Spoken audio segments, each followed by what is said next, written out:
100% job guarantee to ISTTM Business School. Admissions open.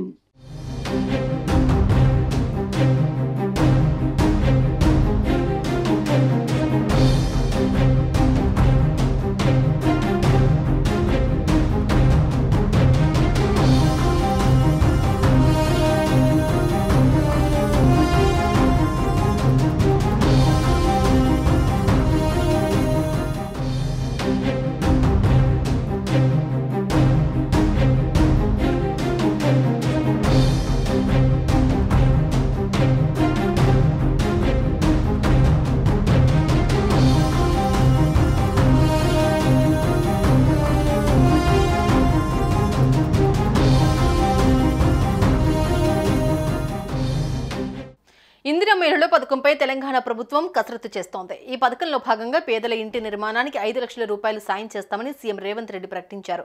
అయితే అర్హులను ఎలా ఎంపిక చేయాలనే విషయంపై రాష్ట్ర ప్రభుత్వం ఫోకస్ పెట్టింది.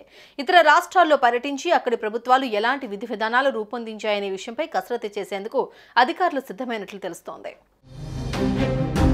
ఇందిరమ్మ ఇళ్ల పథకంలో భాగంగా ప్రతి నియోజకవర్గానికి 3,500 ఇళ్ల చొప్పున ఏడాదికి 4.5 లక్షల ఇళ్లు మంజూరు చేయాలని ప్రభుత్వం టార్గెట్గా పెట్టుకుంది.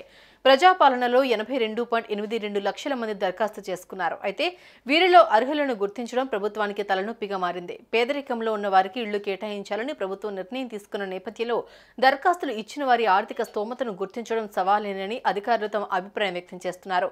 డబుల్ బెడ్రూమ్ ఇళ్ల మాదిరిగా కాకుండా అర్హులైన ప్రతి పేదవాడికి ఇల్లు మంజూరు చేయాలని మంత్రి పొంగులేటి శ్రీనివాసరెడ్డి ఇప్పటికే ఆదేశాలు జారీ చేశారు. ఈ నేపథ్యంలో అర్హులను గుర్తించే అంశాలపై ప్రభుత్వ అధికారులు ఫోకస్ పెట్టారు. పలు రాష్ట్రాల్లో పేదల ఇళ్ల నిర్మాణంలో అనుసరించిన విధానాలను అధ్యయనం చేయాలని ఇటీవల జరిగిన సమావేశంలో మంత్రి శ్రీనివాసరెడ్డి సూచించారు. ఆ మేరకు అధికారులు ఆంధ్రప్రదేశ్, మధ్యప్రదేశ్ రాష్ట్రాలను ఎంపిక చేశారు. దీంతో ఆ 2 రాష్ట్రాల్లో అధ్యయనానికి అధికారుల బృందం వెళ్లనున్నారు. ఆయా రాష్ట్రాలు అనుసరించిన విధానాల్లో ఏవైనా అంశాలు ఉపయోగపడే విధంగా ఉంటే ప్రభుత్వం మంత్రివర్గ సమావేశంలో చర్చిస్తోంది. వాటిని రాష్ట్రంలో అమలు చేయాలా వద్దా అన్నది నిర్ణయం తీసుకుంటుందని తెలుస్తోంది. ఇక ఈ పథకం అమలుకు పెద్ద మొత్తంలో నిధులు అవసరం కాగా ఈ ఏడాది బడ్జెట్లో సుమారు 7,500 కోట్ల వరకు కేటాయించే అవకాశం ఉంది.